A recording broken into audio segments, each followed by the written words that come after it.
Hi friends, hashtag गीतिका चौगले या ब्लॉगवर तुमचं स्वागत आहे। तर हा जो व्हिडिओ आहे हा कोकण सिरीजचा पार्ट 3 आहे। तिसरा व्हिडिओ आणि पहिला आणि दुसरा व्हिडिओ बघितला नसेल तर डिस्क्रिप्शनमध्ये लिंक देते, नक्की जाऊन बघा। आणि व्हिडिओ आवडला तर व्हिडिओला नक्की लाईक करा, शेअर करा, सबस्क्राईब करा आणि कमेंट देखील करा। आणि सबस्क्राईबच्या बाजूला असलेली बेल आयकॉन पण प्रेस करा, ज्याच्याने तुम्हाला आमचे नवीन व्हिडिओचे नोटिफिकेशन येत राहणार। आणि इंस्टाग्रामवर पण फॉलो करा, इंस्टाग्रामची आयडी तुम्हाला स्क्रीनवरती दिसत असेल तर नक्की जाऊन फॉलो करा। आणि ज्यांनी कोणी पार्ट 1 बघितलं असेल त्याच्यावरती मी गुहागरमध्ये आम्ही जिथे राहत होतो तिकडचा होमस्टेचा व्हिडिओ दाखवला होता, म्हणजे होमस्टे दाखवले होते जिथे आम्ही राहत होतो। पण आता आम्ही दुसऱ्या होमस्टेला शिफ्ट झालो आहे, तर जे अगदी गुहागर बसस्टँडच्या समोरच आहे। तिकडचा जो होम टूर आहे तो मी तुम्हाला नंतर देईन। तर आता आम्ही चाललो आहे आमच्या गावी रानवीला, तिथे आम्ही फक्त देवीच्या दर्शनासाठी चाललो आहे। आणि जर गावात आम्ही गेलो तर तिकडचा थोडासा व्हिडिओ आम्ही दाखवू, पण घराचा व्हिडिओ काय आम्ही टाकणार नाही, फक्त देवीच्या मंदिराचा व्हिडिओ आम्ही टाकणार। तर व्हिडिओ नक्की बघा पुढे।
तर फ्रेंड्स बघा, आता आम्ही आमच्या गावाला पोचलो आहे, ज्याचं नाव रानवी आहे।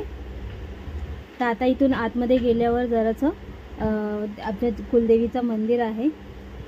तिथे आजूबाजूला काही जास्त घरं नाही आहेत, तर हे जे घरं स्टार्टिंगला तुम्हाला दिसतंय तेवढंच आहे।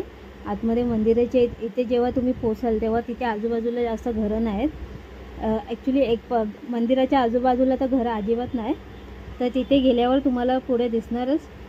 तर आधी आम्ही देवीचे दर्शन घेतो आणि त्याच्यानंतर तुम्हाला सांगतो।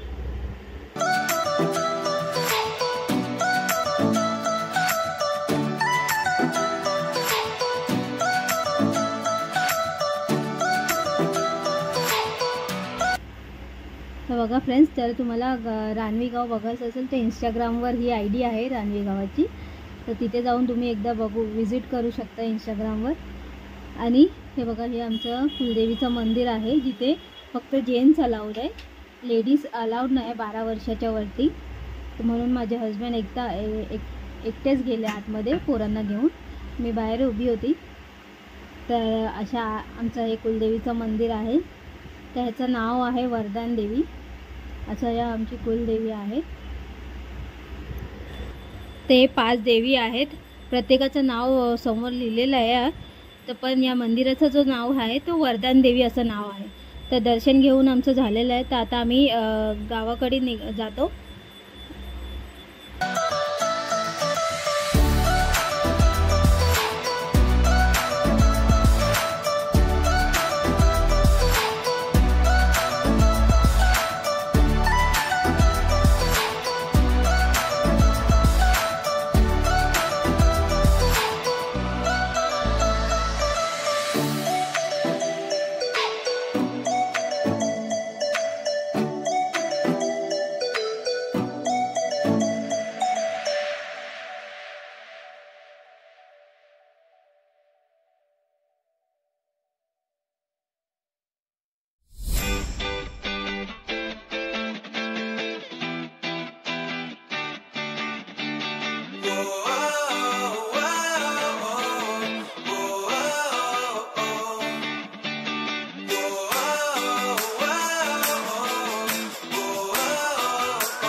बघा फ्रेंड्स, आता आम्ही गावावरनं निघतोय. तर आता आम्ही आमच्या रूमवर जाऊ, जिथे आम्ही रूम घेतलेला आहे तिथे. तर तिथे जाऊन तुम्हाला मी रूमचं होम टूर देते. ते बघा, हे रूम आहे जिथे आम्ही ते अगदी गुहागर बस स्टँडच्या समोर आहे. मानस लॉन्ज असं हा हॉटेलचं नाव होता. तर हे बघा, हे मोठा बेड होता आणि AC रूम घेतलेला आम्ही. तिथे बाजूला 2 चेअर दिली आहे, टेबल, आणि इथे एक TV दिला आहे आणि एक छोटासा आरसा देखील होता आणि टेबलसुद्धा आहे जिथे तुम्ही तुमचे सामान ठेवू शकता. बघा, हे बाजूला जे दिसतं हे वॉशरूम आहे.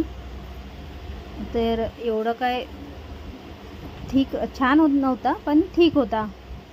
एका दिवसासाठीच फक्त आम्ही घेतलेला. आम्ही काही जास्त दिवस तिथे राहणार नव्हतो, एका दिवसासाठी फक्त घेतलेलं आहे आम्ही. तर अशा प्रकारे हे रूम आहे आणि ह्याला अटॅच बॅल्कनी पण आहे. ते तुम्हाला मी पुढे दाखवते. ते बघा, इथून तुम्ही बाहेर आल्यावर हे बॅल्कनी आहे जिथे आम्ही कपडे सुकवू शकतात. तर हे जे समोर दिसतंय अगदी, हे आहे गुहागरचा बस स्टँड. बघा, हे अगदी मानस लॉन्ज जे आहे ते हॉटेल आहे, त्या हॉटेलचं नाव आहे, त्याच्या समोरच आहे हे बस स्टँड. आणि ह्याचा हा जो रूम आहे ते आम्ही AC रूम घेतलेला. त्याची प्राईस होती 1500 रुपये आणि जर तुम्ही नॉन AC घेणार तर त्याची प्राईस आहे 900 रुपये. तर आम्ही ही जी रूम घेतलेला होता त्याच्यानंतर आम्हाला माहिती पडलं की इथे सोमवारचे लाईट नसतात. तर आम्ही AC रूम घेतलेला होता कारण की इथे एवढी गरमी होती की तुम्ही मुंबईला जेवढी गरमी आहे त्याच्यापेक्षा जास्त मला गावी गरमी वाटत होती. तर आपण विदाऊट AC शिवाय राहूच नाही शकलो असतो. म्हणून आम्ही आता इथून निघालो आहे आणि आम्ही जाणार आहे दुसऱ्या गावी. तर जिथे तुम्हाला दुसऱ्या व्हिडिओमध्ये कळेल की आम्ही कुठे चाललो आहे. तर नक्की आमचा दुसरा व्हिडिओ, पुढचा व्हिडिओ नक्की बघा.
तर आता आम्ही चाललो ॲक्च्युली रत्नागिरीला आणि रत्नागिरीवरनं आम्ही कुठे जाणार आहे ते तुम्हाला पुढच्या व्हिडिओमध्ये कळेल.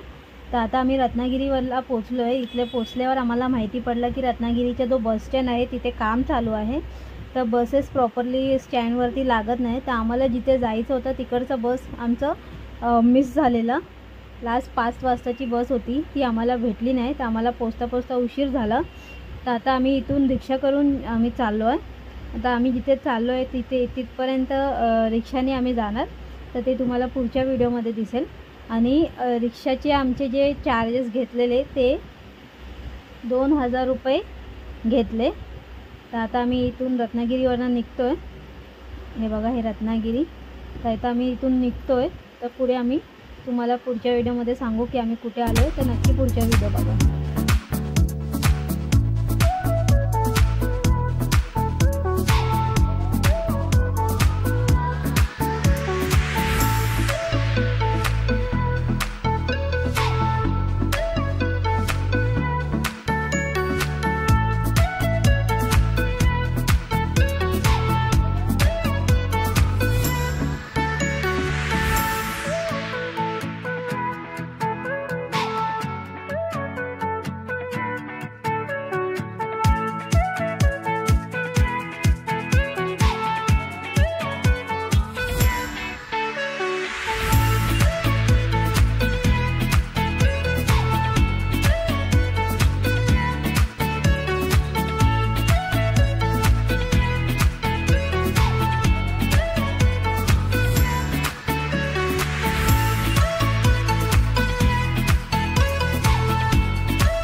तर तुम्हाला आमचा हा कोकण सिरीजचा तिसरा पार्ट कसा वाटला हे नक्की कमेंट करून सांगा।